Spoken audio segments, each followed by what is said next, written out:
What's up, everyone? It's your boy Thriller here, and we're back with week 3 of the WPDL. We are taking on Coach Snooze and the Cinderace Lovers, and I'm going to spell it right now. This is going to be a postcom. Me and Snooze just kind of really couldn't match up in terms of time. Snooze actually had some things going on in the earlier week, which I'm hoping that everything turned out good for them. Wishing nothing for the best for them if they're going through a hard time right now. But I didn't try to press on, pinging as much. I did ping the one time, but again, when they had said that they were going for something, I didn't want to bother them. So, which led to either us having a double forfeit loss or a chance to play. We got a chance to play. We just played, and just felt like just no need to make snooze wait any longer. They just probably wanted to get the battle done and over with, which totally respect the understanding of that. So basically, we just get into the game. I kind of just played casually and just didn't care too much. I pretty much brought a pretty fun team, but I really didn't care too much. I just kind of played my buttons and really so. But I figured it was gonna be a little bit of a team builder and do battle in the same video again, just to kind of make it a little bit of a filler there. But looking at Snooze's team, they have Regidrago, Hisuian, Zoroark, Swampert, Volcanion, Sinistra, Zoroark. Yes, you see two Zoroarks. The Yancy, Glacier, Slaking, Clothes, Limit. I'm not gonna lie, this league is allowing a lot of broken rules into this one and just Pokemon that should not be in this format. But hey, it's their league, their rules. I don't care. Uh, Based off matchup, I felt Regidrago 6 out me. One of the Zoroarks, I felt like Dark Zoroark did a lot better than Hisuian Zoroark. Swampert made a lot of sense. A really good bulky water. Sinistcha was actually kind of annoying for me to deal with. Uh, Clawitzer definitely was the Terra captain I feared the most going into this matchup. And just overall, I felt like there was a lot of things I could have done.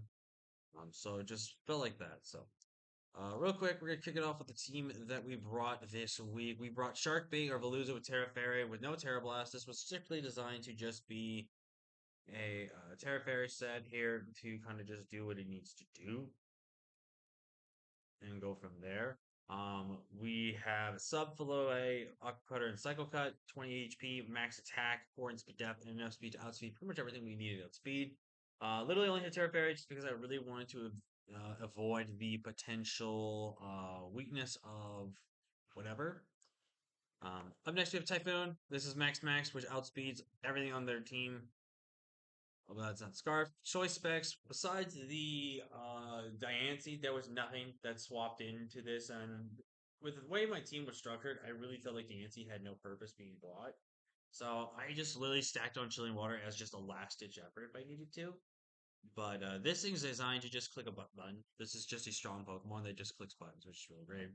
Up next, we have the Tower Geraldon. Again, another Pokemon I just wanted to click buttons with. This Mon can just click anything it wants for free and just do damage. This Pokemon is super strong and really good into their team. Up next, we have Sky, my Lycanroc around Dust, which choice is Band-Aid. We're bringing back Choice Band set this week with Stardust, Trailblaze, Play Rough, and Rockslide. Trailblaze just really there. Everything's weakened down. I can just pick things off. But more importantly, it's just there for Swampert when Swampert's weakened down a bit. But otherwise, Stone Edge plus Rockslide pretty much hits everything what I really want. And Play Rough just there, maybe just to cover Terra Dark on the Clawitzer, maybe. I don't know. Oh no, that was for the Reggie Draga. My bad. Just for super effective coverage. Up next, we're bringing Modest Max Special Attack. Shell Smash Blastoise is designed to kind of just outspeed everything, which can actually do that at the neutral speed that it's at. And just overall, is a very good Mon, and it just really does well into this matchup. And making its debut is Spiky Mikey, the Chestnut here with Leech Seed and Spiky Shield knockoff and C-Bomb. Didn't really feel like I needed a fighting type move this week, as a fighting type move really didn't necessarily really help in some of the matchups for what I was looking at, but it could have maybe benefited me there in some games. But overall, I think this was a pretty decent. Leech Seed Spiky Shield was designed to just kind of chip the team down. Bulletproof keeps things like Focus Splash and Shadow Ball from proccing against me, which is really great. And also I think Hyper Voice as well, but I could be wrong with that. So, but overall, this is really good. Knock is just really good to remove some items, get some great utility out of it, and then C-Bomb just to give me something that can really hit hard. This was a especially defensive invested set with 182 in HP, 12 in attack, max for depth, and a speed. Enough speed to kind of outspeed the lower end of all the bulk that they have on their team. But I wanted to be max for depth just to be take on a lot more of the hits that are self. That is the team that we brought, so let's get into the matchup here. So, as you can see here, they brought Swampert, Slacking, both Zoroarks, Diancie, and Glacier. They only brought about two mons I expected. I think everything else was complete surprise. But like I said, they could have just thrown something together and just not cared about the build, which makes sense. But these actually definitely were some threatening mons. If I didn't play around though, could definitely have gotten some damage off of me. So with that, let's go ahead. I decided to lead off with my chestnut here. I actually go for a spiky shield turn one just to kind of scout what this one's do. And I'm also doing that so I can scout if this is Zoroark or not. So if this was Zoroark, it would have gone for a U-turn or a knockoff, which I would have known then that this was not last year, so I could kind of just comfortably stay in and just go for either a knock or a C-bomb from there. So decided to make the aggressive switch out here because I also wanted to see if this thing was expanded, and I don't know why I just paused that. And it went for high horsepower and unfortunately misses. And that tells you that this thing was not expanded. And I guess they were predicting me to want to go into my Lycanroc, maybe? Or my other one of my other water types I had. I don't know, but I decided to go for my Shell Smash now. Fear in the Mirror Herb, I know, but luckily no Mirror Herb. But they go for high horsepower again and actually do a lot of damage, which just tells me this is definitely adamant because this is definitely a mon that cannot switch into me here. I go for the Hydro Pump. It's not gonna nearly kill him based off the Calyx, but based off of this thing's 100% assault vested. And I was actually from that high horsepower point in range of the close combat, which really sucks. But now going to my Duraludon here, I can just drop a free Draco Meteor here. And I do go for the Draco Meteor into Connect. Fun fact, for UMPL Spring Fling, if you guys haven't checked it out, definitely check out the UMPL staff because they're cool. I joined their Spring Fling League, which is a 9-week off-season league. And in that game, in the recent game I played for week two, I landed 4 Stone Edges back to back to back to back and landed 2 Hydro Pumps back to back, and now just landed a Draco Meteor. I am built different. You cannot tell me I am not the king of miss because I am the king of swing. And even today, I landed a Mega Horn. I am just built different. Do not miss my attacks. I say that now. I'm going to miss every attack in my future games.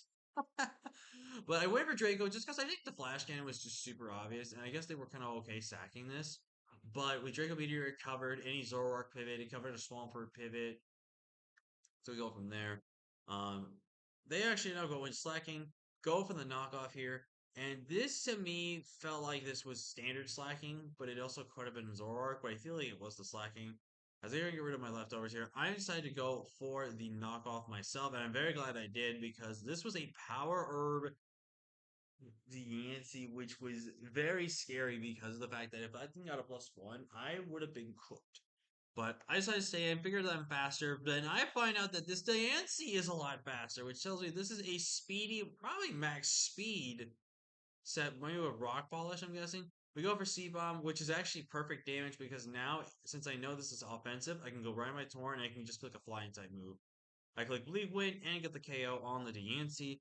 In comes the slacking, but JK, it's a Zoroark. And the reason why I went for the stayed in there is because if this was slacking, it did live, so I knew that was going to be the case. And I do risk the knockoff slash the normal type move killing me. But if this is Zoroark, I go for that and you just get the KO. So that tells me earlier that that was definitely probably a Zoroark that I hit. So I go for a Bleak Win here as they go for Protect. Thankfully, I connect on the second one, spoilers. And it wasn't going to guarantee knock them out. And they actually revealed to be Miracle, which was really cool tech. I go into my Veluza here, and I go for the fillet away here as I Terra. I went for the Terra just because I didn't want to risk Sucker Punch ending games with my Pokemon.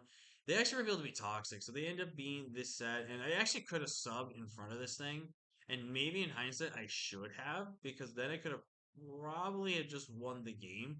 Because what I would have done is I would have subbed then went for let me just pause here because I would have subbed on the toxic, would have KO'd it, and then with the free turn I would have had because especially if they had to go slacking. But then again, they could have also had just gone Zoroark and Hyper Voice me. So I guess actually that's not a bad idea that I did. I know this won't kill the slacking unless I get a crit, and I don't. Slacking's gonna pick me off, but I'm gonna go to my Lycanroc now, and I am just gonna click Rock Slide because I want Lycanroc kills. I can give Duraludon thumbnail technically, and get 3 kills and make him the MVP, but I really wanted to just get the KOs with my Lycanroc, honestly. I won the game regardless because I always lived a hit from the Zoroark. Unless it was Specs, then I would have died.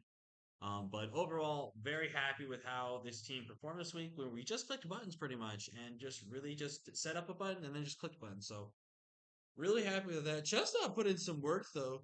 It didn't do anything really that special, but for what it needed to do, it did great. And just overall, I felt like this was a good team. I felt like we had built really well, even though again, Snooze definitely didn't bring their best, which is definitely fair. I mean, when you just want to get a game over with, you just want to get a game over with, which is totally fair. But I'm just happy to pick up another win. We now move to 2-1, and yeah, we just play someone next week and just go from there. Um, yeah, I don't know what else to say. But yeah, this was just a fun game. It was just fun to just kind of casually play it and just now do a post con just to get it over with. So, either gonna give Lycanroc or Torn the thumbnail just because both of them did so well. But you'll guys will find out later. But thank you all so much for watching. Like, comment, share, subscribe, and I'll see you guys next time. Peace.